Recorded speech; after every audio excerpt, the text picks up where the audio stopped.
Welcome to the Keen Yoga podcast, an attempt at showing you a myriad of different angles on what it is to live a life in yoga, or from the perspective of yoga.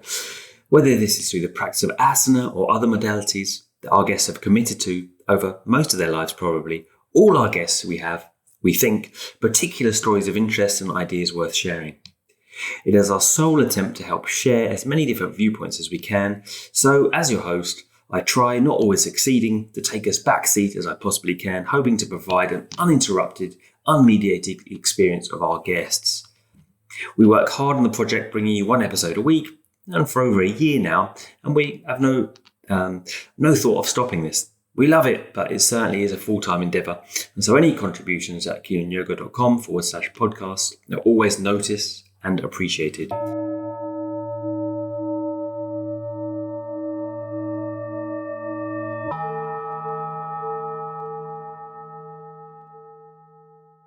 Today's guest is Dr Yogi, or Andrew McGonigle, a native of Northern Ireland, an actual doctor graduating from medicine in the UK. He only practiced for a matter of months before deciding that it was not for him. Already having adopted a meditation practice to cope with the stresses of his training as a doctor, he followed this thread through a sabbatical running the fashion house of Paul Smith in Australia, where he also started a yoga practice. Returning to London, he worked as a much-loved and well-known part of the managerial team at our predominant yoga centre in London, Try Yoga. Now living in California, after a stint as an Ashtanga practitioner and yoga teacher himself, he now devotes his time uniquely, as his position is, to teaching yoga anatomy, where he has a refreshingly open style, incorporating Western medical understanding with Eastern ideas, involving energy, in fact. He's both rooted in clear understanding, an evident depth of training, as well as coming from a perspective that is as much a yogi as it is a doctor. That is to say, I appreciated our chat very much, and the kind of non-dogmatic and open perspective Andrew has. There was no right or wrongs here in his teaching and his conversation. In fact, no oughts, partly I wonder due to his revelation in my guilty pleasures question at the end, I always ask, that he's actually quite a fan of magic mushrooms. Andrew has authored a couple of books and is a fantastic conversationalist, as well as obviously a unique position as a doctor and a yogi. So welcome, Andrew, Dr Yogi, to the Keen Yoga podcast. Thank you so much. Great to be here. Thank you for inviting me. Yeah, this is great to have you. I suppose the obvious place to start is just to ask you why yoga? I mean, your background in Northern Ireland doesn't suggest that you kind of contacted it in your early years. How did you start? And I don't know, I'm making a judgment there. Maybe you did. No, you're very right. I think it's funny because the first seed that was planted was that my mum, who's English, but spent most of her life in Northern Ireland, she had a yoga book in the 80s and would practice yoga at home. So I wasn't like hyper aware of it, but it was definitely there, in the background. So there was a familiarity with it when I then became a little bit older. And then I went to medical school when I was 18, and I moved to England. And, like most medical students, I imagine, I found the experience really stressful. It's an incredible experience. I felt very privileged to be there, but I felt very stressful, and I was tired all the time. And I was really, really worried about, actually becoming a doctor and working as a doctor, because I was like, if this is how I feel as a student, like, what am I going to feel like actually working as a doctor, So basically, a friend at the time recommended a meditation, and meditation was something that I had heard about, but it definitely wasn't something like this. I'm talking, this is back 2005, so 16 years ago, meditation just... Yeah, absolutely. Yeah. I mean, it wasn't discussed as much as it is now. It's hard to believe now. Yeah, absolutely. Yeah, it's like yoga. Like, do you remember people are saying, like, when you mentioned yoga, they're like, well, what's that then? Or as I mentioned before, my dad used to send me a martial arts copy. If there's something in the paper, cut it out, send it to me. It's martial arts, it's like, but it's it's the same thing, But this is exactly. Things have changed so quickly. It felt foreign, it felt really foreign. It felt this like exotic thing that also felt kind of quite unattainable, really. But a friend recommended, and he recommended specifically Transcendental Meditation because that's what he had practiced. And I got recommended this guy who was local to me, who did one-on-one sessions, and then you joined a group. And it was also great because he had branched away from like the main body of Transcendental Meditation. So basically offered it to people at a much more accessible cost. Because I believe that to study Transcendental Meditation, actually it can be quite expensive. Anyway, I went for my first one-on-one session and had the most profound experience. I basically had an out-of-body experience from like the first session.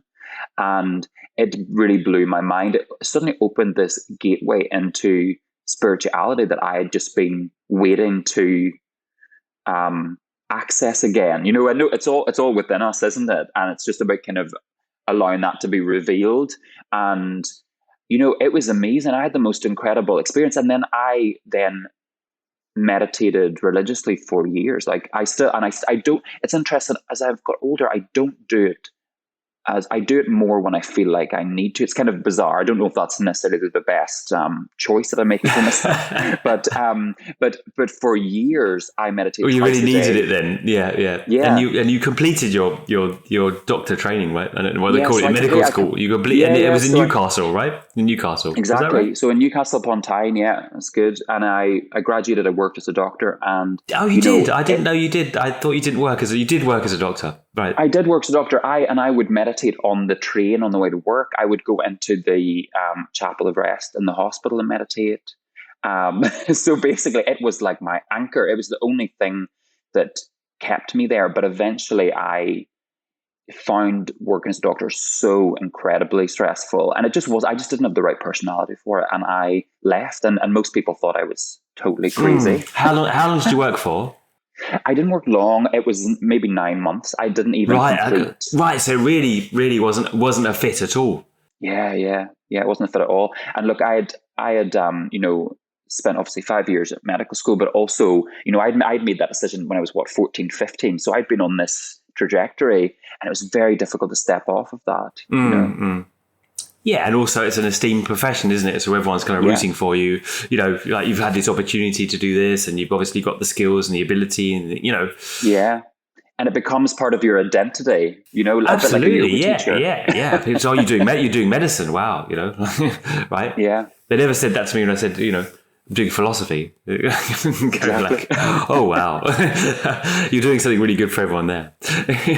But why did you step off the wagon, as it were? What was it in your personality that didn't gel with it? It's kind of interesting. I think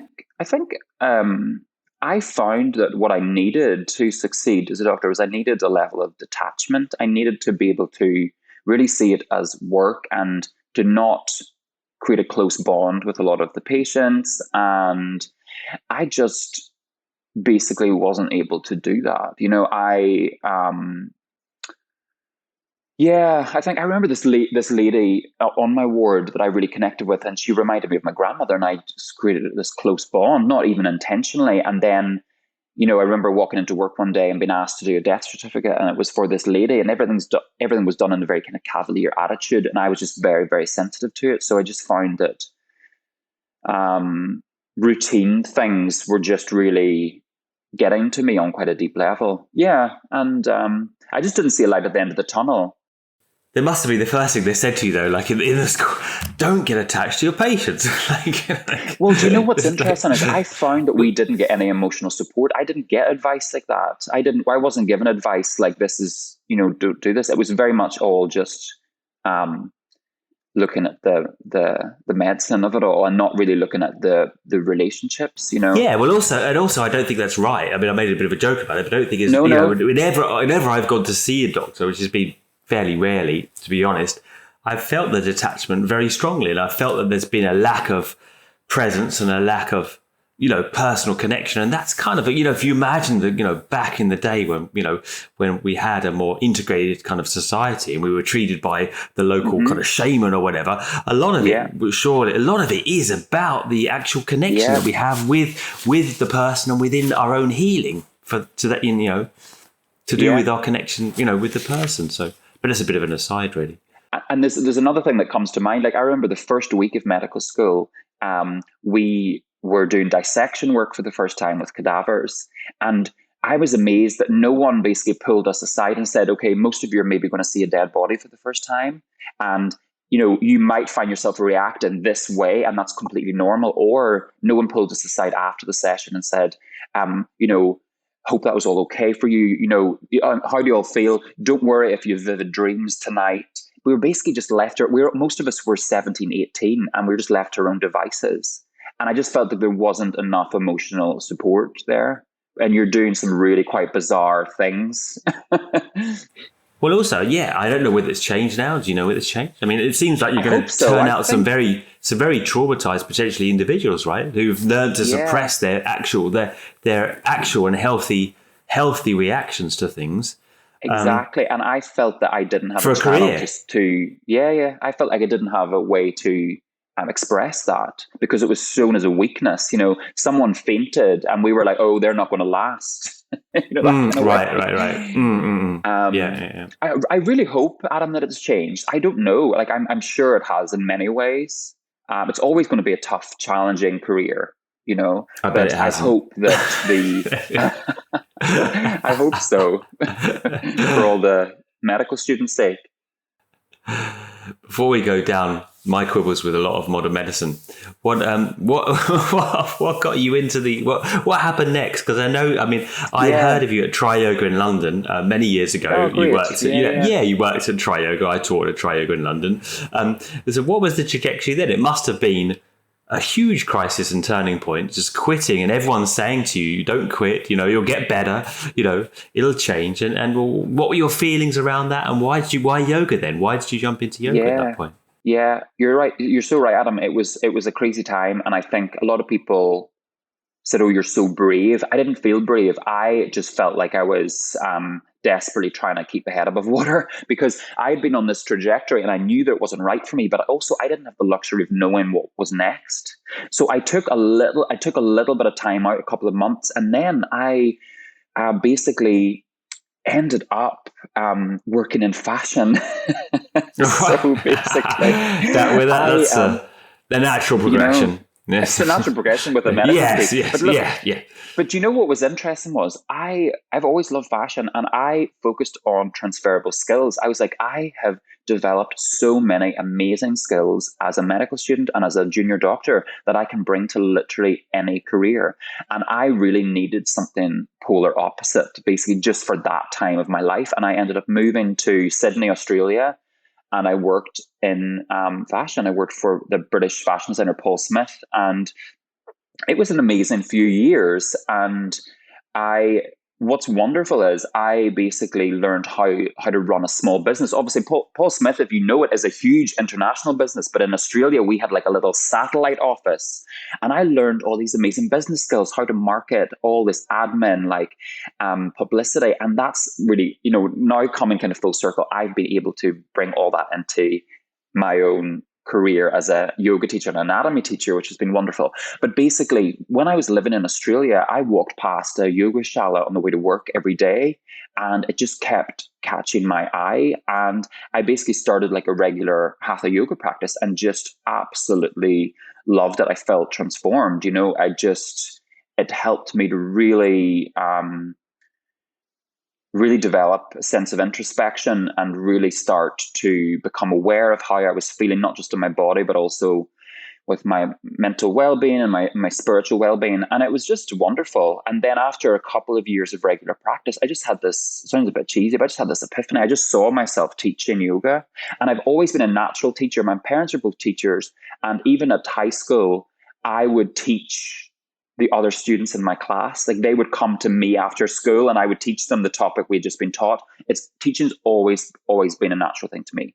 So it just I felt like suddenly all these things were kind of falling into place. And then I moved back to London and started practicing Ashtanga Yoga, which I practiced then for years, and then eventually went off and did an Ashtanga teacher training. And that was the beginning of my journey. So that was about 12 years ago now. Right. Yeah, so it's pretty unusual. I suppose you were practicing in Tri Yoga, I suppose, and I practiced with Hamish Henry in which was just such a wonderful experience. And then I started working at Try Yoga in the head office, and I then moved and started practicing Ashtanga Yoga there every morning before work, and it was amazing. Like, it just, along with my meditation practice, it just really helped me to kind of be the version of myself that I wanted to be at that time. Right. Okay. Because you're no longer practicing Ashtanga, I take it. Yeah, I'm not. And you're kind of more well known for a kind of alignment and mechanics, which isn't inherently the subject which goes with Ashtanga. Yeah, it's I think it would be interesting for us to talk about maybe a little bit later about what alignment means to people, because I think it means can mean such different things. But yeah, so without getting, well, no, I don't mind getting too personal, but basically I was going to self-practice, 5 or 6 days a week. And I ended up starting a relationship with one of my fellow students in the class. And we basically fell in love. And the relationship didn't last. And when we broke up, it was impossible for me to share that space with that person. And I then ended up finding myself distancing myself. And obviously I could have gone to like another shala, but for whatever reason at the time, that didn't feel right. And then at the same time, I began psychoanalysis. So I was basically going to therapy 3 times a week at the time, which is like, this crazy commitment. And the therapy was so confronting in a great way, like now that I look back on it. But basically from my yoga practice, I needed something much, much more gentle and nurturing. Not to say that Ashtanga Yoga can't be those things, but no, I understand. I basically found myself that like navigating away from that practice that I knew. Yeah. So where does the alignment and the interest? Well, sorry, using this word again. Let's go straight to the nub of it. What you've written a book on, let's say, yoga mechanics. Would that be body mechanics, and obviously you have the background for it, which makes you quite uniquely positioned in the yoga world, being a practitioner, selling your book now, and being a doctor, essentially a doctor. So you really bridge these two worlds well. I'd love for you to speak a little bit more about what you see as alignment in the practice then. Yeah, it's funny because I think alignment means different things to different people, and I think the idea of alignment has also evolved, particularly over the last maybe 5 or so years. Yep, absolutely. I used to call myself an alignment-based teacher, but I didn't really know what I meant by that. It's a little bit like wearing a t-shirt with a slogan on it and not knowing what the slogan means. But basically back when, at the start of my teaching journey, I think that I had this impression that basically there was a right way, like one right way to practice an asana. I think many of us feel like that. Multiple kind of wrong ways. Yes, absolutely. I had the same feeling. And then so basically I thought alignment was about accessing the right way. Does that make sense? So yeah, absolutely. Yep. And now as a teacher, I don't have that opinion. Like, I basically feel like alignment is a personal, it's a personal thing to each of us that can shift throughout the day and between days, where it's about basically finding the right position or the right way to move for a body in that moment that actually feels right for us. So it's an interesting one. And then I think other people think about alignment in different ways. Like maybe it's about stacking joints. Yeah, well, it's unusual for you to talk about feeling, a way that feels right. Whereas I would have thought you would talk about, well, there's a certain way, having cut into a body many times, this is the way that this shoulder rotator cuff is meant to move. And therefore, if you're doing this and this, that's wrong. That's going to impinge on that joint. And therefore, you should move in this. So you don't feel like that then. You don't feel there's a definite kind of mechanical way that the body moves.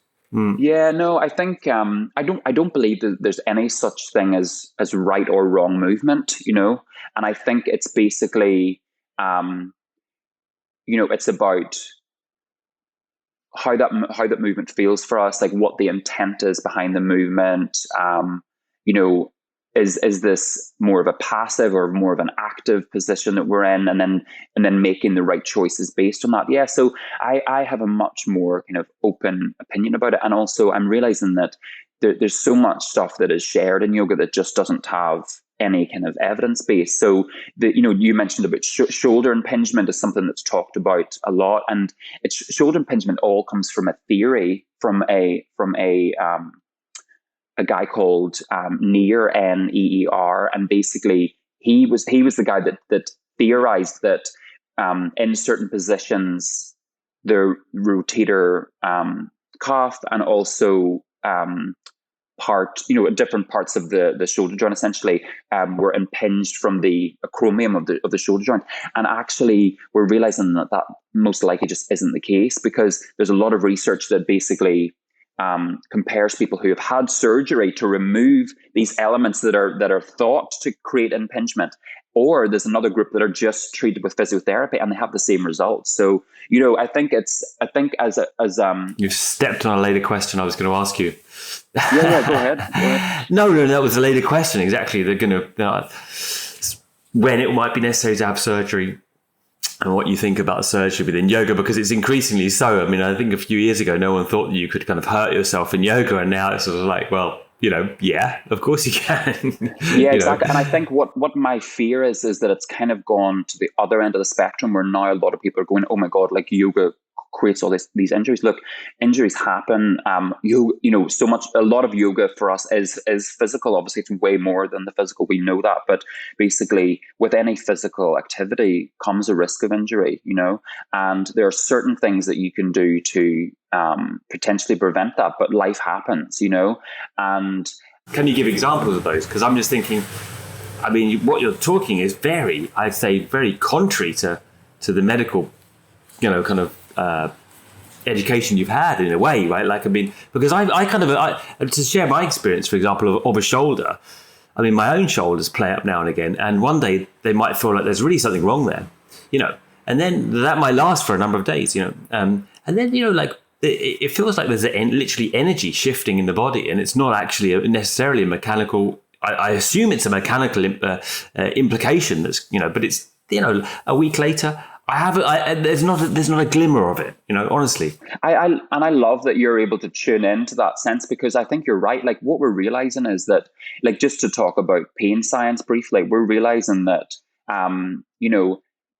pain and tissue damage are often not related. We're realizing exactly. that, and our experience of pain needs to be looked at in a holistic way. And now what's great is that most of the medical world are looking at it through the biopsychosocial model. So I love that you're saying that you basically feel like energy shifts in your body, and then you suddenly have a different experience, and the tissues might not have changed, but something else has changed, and I think it's so important that we all open our eyes to that, because I think when we start to change our understanding and the narrative that we carry around pain, then we can shift the experience we have, and we realize that nothing is permanent. So why would pain be permanent, if nothing else in the universe is permanent, So I think these are just really important things to understand. And this is what I love about teaching anatomy, because I'm not there just literally helping people to remember the names of muscles and bones. Like, that's not going to help anyone in any way, but I'm there to really help people to, like, connect to the wonder of the human body, and to start look at things in a different lens and change the way that they speak to themselves, to their body, and the way that they speak to the bodies of their students, So I think there's so much power in that. Yeah. Can you give an example of that? Like, sorry to put you on the spot, but you mentioned things that you could do, maybe things you could do better or worse. Like, if you see someone, I mean, now it's like the most terrible thing you could be is hypermobile, right? A few years ago, it was great to be a bendy, stretchy person. Now you see someone, don't overstretch, right? Like, what are your feelings on, and actual things you would say, no, that's really best you don't do that, like you ought to take that back, or you're going to cause yourself an injury. Can you give any more concrete examples? Yeah, so I think what I find really useful when I'm teaching teachers is to understand the difference between flexibility and mobility. And there are multiple definitions for these terms, but basically you can think of flexibility as moving beyond your active range into a more passive range. So that's either using external force or using your body weight or gravity.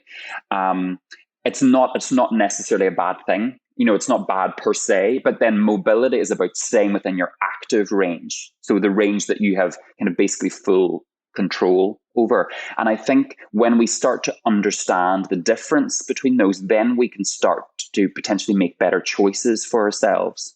But if we never break down movements and go, oh yeah, I've now moved beyond the range that I can fully control myself, then it's much harder for us to make those decisions. So when I'm teaching, a lot of it's about helping people to understand the difference. So for example, if you're looking at shoulder extension, you can reach your arms behind you and clasp your hands, and then see how high you can lift your hands. So think you're doing Prasarita Padottanasana. See? Yes, rather. Well, it kind of brings me to mind, and what are your feelings then, as opposed to now, in terms of the Ashtanga adjustment? Because we all know the Prasarita C adjustment. I've refrained from doing that particular adjustment for many years. I mean, a lot of it involves passive exactly. Adjusting, right? Like adjusting people into realms they can't do themselves.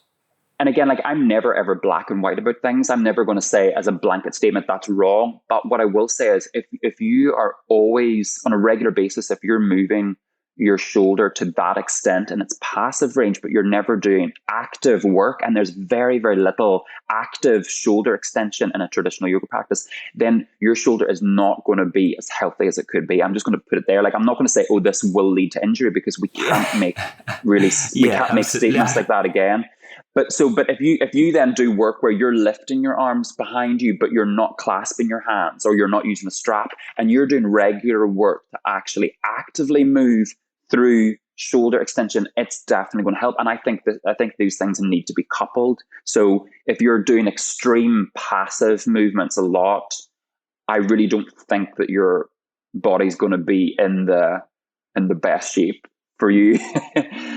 So I like it that you're saying you're not categorical about it, and I think it's really important, because I remember having the message, you may not have had it, but that will injure you if you keep on. I've heard that from many. The way you're doing that was going to lead to injury, and you just kind of think, and I had that said to me a number of times. I think, well, you know what, it didn't.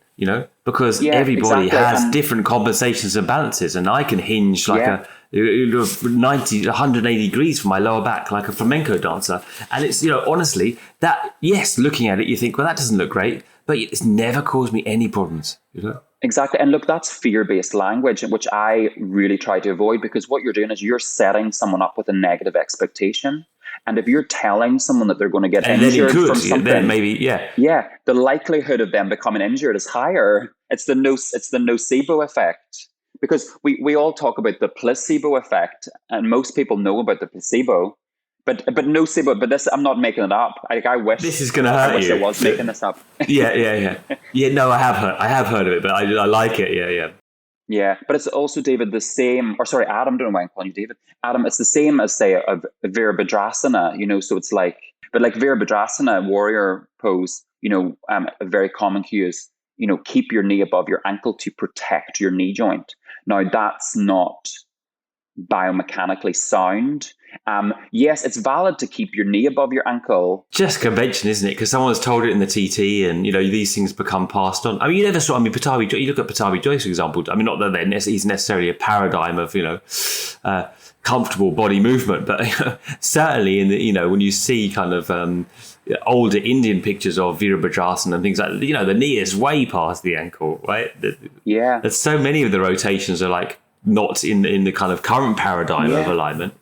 Yeah. And I think then what this does is it unconsciously creates this narrative that the knee is inherently fragile or unstable. Yes, which it's not. Look, knee complaints are very common, but basically it's not as if, when the body was being created, it's not as if, say, like, let's use the term God just in this moment. And I understand that it's not a word that everyone, connects to. But, it's not as if God was having a bad day when it came to the knee and decided, oh, it's not quite perfect, but I'm just going to move on. Do you know what I mean? Like, our bodies are perfect. So I think if we move away from this fear-based fragility language, I think it will really help us, Yeah, and also that it's never so cut and dry. Like, I got into not an argument at all, but into a discussion more recently for describing the knee as basically as a hinge joint. But obviously, it's not just a hinge joint. It does have medial, that movement, that medial movement, right? It does have the micro movement to the sides. In Janushirasana C, you're exploiting that a lot. Even in Padmasana, really, you exploit.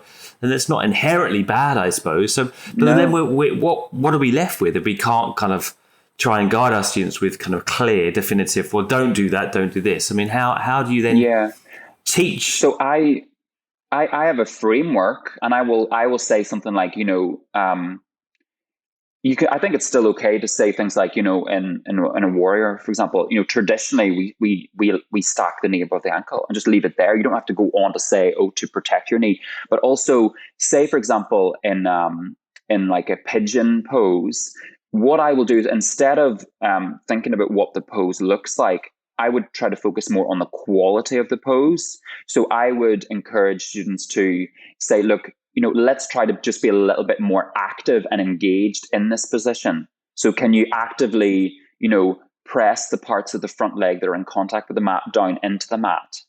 Can you spread through your toes a little bit more? And then basically, when we feel a bit more alive and active in the pose, then the structures that are having load bared on them are going to be much more happy. They're going to feel a bit more supported, I mean, how individual is it as well? Because, I mean, everyone has a distinct body where particularly some muscles are particularly active and other muscles never really get engaged, right? I mean, I think there's like a kind of Rubik's cube of slightly different kind of muscle active and passive arrangements in every particular person. So, I mean, how specific can you ever get with alignment-based yoga, right?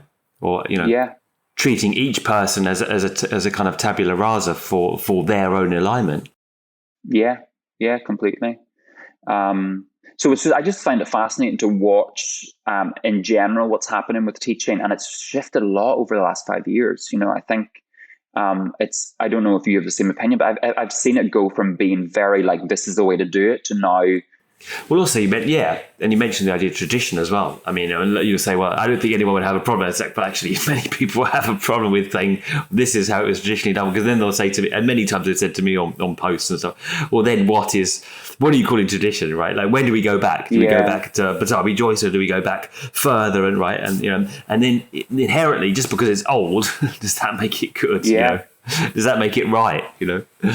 So no, it's very correct. I think I suppose what we've got is an opening up to many different perspectives, because we have had a little bit more time in what we're doing. So the first person to talk of alignment really I ever heard was Richard Freeman, and they said in Ashtanga he wasn't Ashtanga, he was a Iyengar, which is kind of funny now to reflect, right? Like, Ashtanga isn't alignment based, do you want to move sustainably and healthily for the rest of your life doing the practice or not?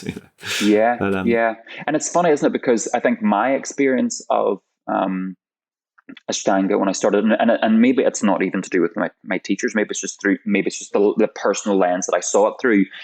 I had this, again, belief that there is a right and wrong way to do things. So so it's weird because I see Ashtanga as being, or where it can be very much alignment based, you know what I mean? And then for other people, they don't see it that way. I know, very much so, because remember, you're doing the same thing every day, so you really can be very fine tuned in what you're doing. It's not like, nothing against vinyasa flow inherently, although I often actually speak badly about it on the podcast. But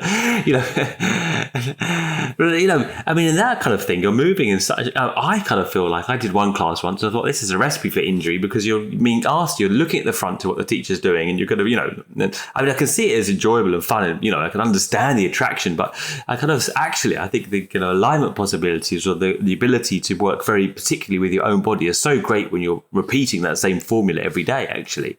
Yeah. But just to kind of nicely sidebar into another issue, we do have a lot of issues with knees,